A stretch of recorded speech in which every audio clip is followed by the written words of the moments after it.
아파트 관리비를 둘러싼 분쟁이 끊이지 않고 있는데요. 입주민들은 매달 내는 관리비가 적절한지 의문이 들 때가 있긴 하지만 직접 조사하기는 쉽지가 않습니다. 때문에 감독 권한이 있는 지자체가 전수조사나 샘플 조사를 좀 해야 한다, 이런 목소리가 나오고 있는데요.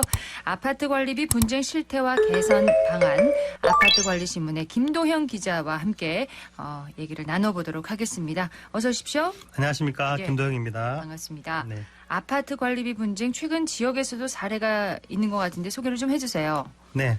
대구 수성구의 한 아파트 입주자 대표회의가 2021년 3월부터 8개월간 위탁관리업체가 받아갔던 관리비 중에 1년 이내 퇴직한 직원의 퇴직금과 60세가 넘어 납부하지 않는 직원의 국민연금, 65세가 넘어 납부하지 않는 고용보험, 그리고 지급할 의무가 없는 연차수당 등 총 6,400만 원 정도를 돌려달라며 수성구와 마찬가지로 관리비 속에 숨은 퇴직금과 연차수당, 국민연금, 고용보험료 등이 관리회사로 넘어갔지만 실제로 직원들에게는 지급되지 않은 정황이 드러나면서 그렇군요. 아파트 관리비 전수조사를 해야 한다는 목소리가 커지고 있습니다. 이런 부분 참 알아차리기가 쉽지 않은 것 같습니다. 맞습니다. 예, 이런 아파트 관리비 분쟁이 전국적으로도 끊이지 않고 있는데 이유가 어디에 있다고 보세요? 아파트 관리비라는 것이 합치면 큰 돈이지만 세대수로 나누면 푼 돈이 되잖아요. 그러다 보니까 입주민이 크게 관심을 갖지 않고 공동주택관리법상 감독기관인 지자체도 관심이 없는 것이 현실입니다. 네. 그러다 보니까 관리비 과다 부과, 특정 업체에 공사 몰아주기 등 관리비 관련 문제가 사라지지 않고 있고, 더 큰 문제는 의심이 간다 해도 입주민 한두 명이 이 문제를 조사하거나 밝혀내기가 쉽지 않다는 것이 문제입니다. 지자체장은 이 법에 따라 허가를 받거나 신고를 한 자에게 필요한 보고를 하게 하거나 사업장에 출입하여 필요한 검사를 할 수 있다. 쉽게 말하면 수성구청장은 주택관리업자에게 필요한 보고를 하게 하거나 주택관리회사를 방문하여 필요한 검사를 할 수 있다. 이런 얘기고요. 가능하군요. 네, 같은 법 93조에도 보면 지방자치단체장은 관리회사에게 관리비 등의 사용 내역을 제출하게 하거나 공무원으로 하여금 서류 등을 조사, 검사하게 할 수 있다 하고 되어 있습니다. 그럼 이 법을 적용해서 실제로 조사한 지자체가 있나요? 네, 2021년 전남 목포시가 70개 단지를 조사하여 업체가 초과 징수한 인건비 등 6억 8,600만 원을 입주민에게 돌려주었고, 경북 구미시도 지난해 11월부터 162개 단지를 전수조사 중입니다. 그리고 이에 앞서서 2019년 경산시도 151개 공동주택을 조사한 바가 있습니다. 그렇군요. 수성구청에서는 그럼 어떤 얘기가 나왔습니까?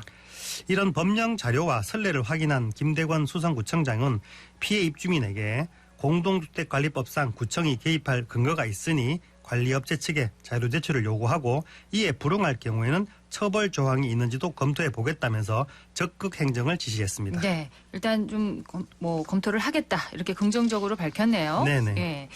아파트 관리비 분쟁은 입주자 대표 회의와 관리업체 간의 계약이 위임인지 도급인지를 놓고 또 서로 해석이 엇갈리는 것에서부터 시작을 한다고 하는데, 위임인지 도급인지 이게 무슨 얘기입니까?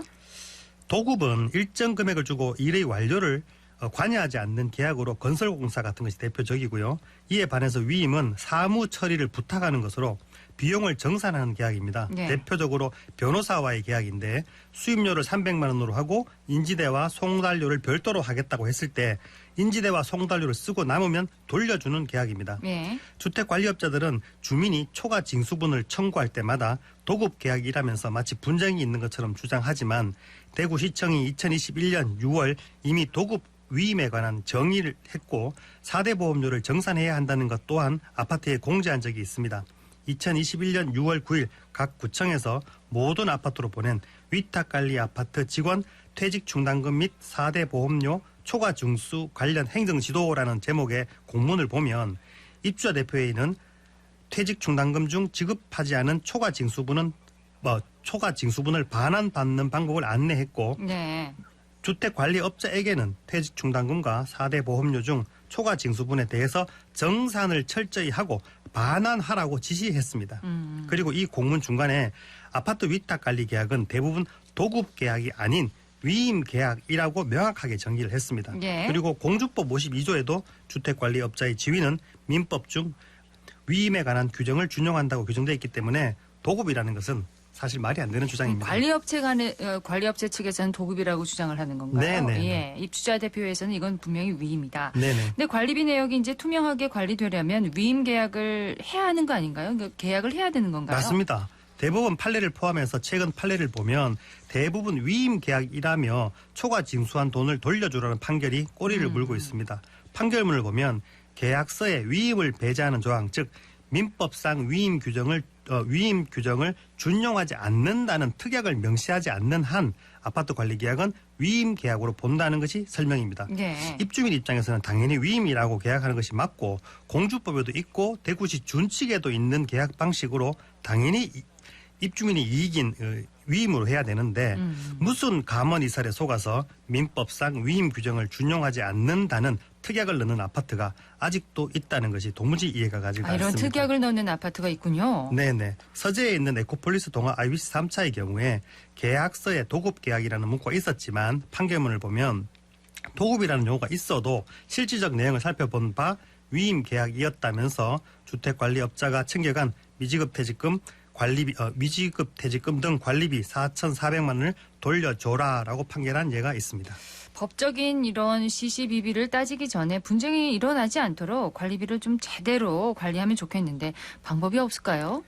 간단합니다. 2019년 12월 18일 대구시가 발표한 공동주택관리규약 준칙을 보면 1년 미만 근로자에 대한 미지급 퇴직급여 그리고 연차수당은 계약 상대자가 그 금액을 정산하여 입주자 대표에게 반환하고 4대 보험료 중 국민연금과 고용보험은 해당자에 대해서만 지급한다고 아주 규정이 잘 되어 있습니다. 규정이 되어 있군요. 네네. 따라서 대구시가 발표한 준칙에 따라서 계약하면 되는데 이 규정이 만들어진 지 3년이 넘도록 대구시가 한 번도 실태 조사를 한 적이 없습니다. 그러니까 규정만 만들어 놓고 예. 조사를 하지 않으니까 업체에서는 도급이라고 우기고 시민들의 피해가 몇 년째 계속되고 있는 것입니다. 네. 사실 입주민 그 개인이 관리비가 부풀려졌는지 조사하기가 쉽지 않습니다.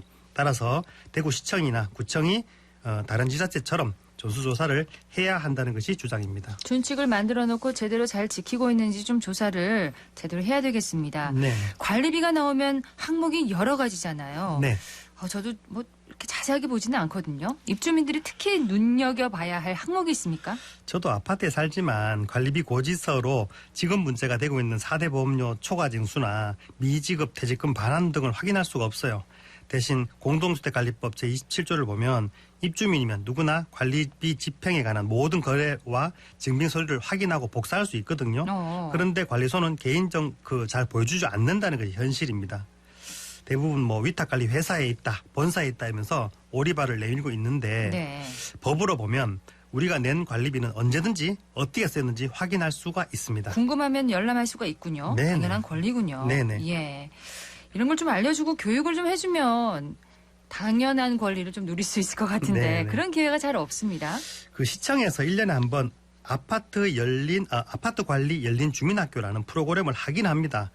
그런데 일반 입주민이나 동대표들이 잘 참석하지도 않고 네. 설사 참석한다고 해서 듣는다고 하더라도 회계나 세무 등 기본 상식이 없는 분이라면 이해하기가 사실은 쉽지 않습니다. 대신 사례 중심으로 교육을 한다면 어떤 문제가 있다는 것 정도는 알 수 있을 것 같습니다. 그렇죠. 조금 전에 그 말씀해 주신 그 퇴직금 정산이나 4대 보험 납부 이런 내역 같은 경우는 입주민이 개인적으로는 확인하기 어렵지 않습니까? 원래는 보여달라고 보여줘야 되는데 네. 안 보여주죠. 네. 그럼 그 관리사무소에 가서 좀 보고 싶다 열람 신청을 해도 거부되는 경우가 많군요. 그렇죠. 법에는 즉시 보여주고 일주일 안에 복사를 해줄 수 있습니다. 네, 이런 경우에 이제 거부하는 경우에 행정기관이 좀 확인을 해서 그렇죠. 전수조사를 해줄 필요가 있다 이런 네, 지적을 해주셨는데 최근 지역에서도 아파트 경비원의 3개월짜리 초단기 계약 문제가 이슈로 떠올랐잖아요. 이 네네. 부분은 어떻게 보십니까? 이 부분은 좀 복잡한 문제인데 간단하게 말씀드리면 그 입주자 대표와 관리소 측은 경비원들이 대부분 70살 이상 고령이라서 건강 문제 때문에 그랬다고 하지만 쉽게 말하면 자르고 싶을 때 자르겠다는 것 아니겠습니까?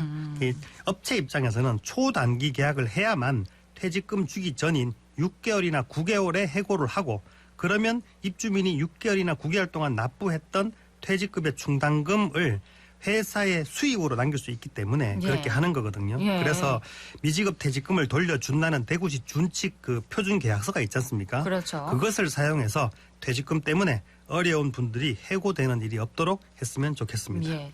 아파트 경비원의 근로 환경을 보호하자는 취지로 개정됐던 그 공동주택관리법 시행령이 2021년 10월부터 시행되고 네네. 있지 않습니까? 네네. 이 법 시행 이후에 경비하시는 분들의 근무 여건이 좀 나아졌다고 보시나요?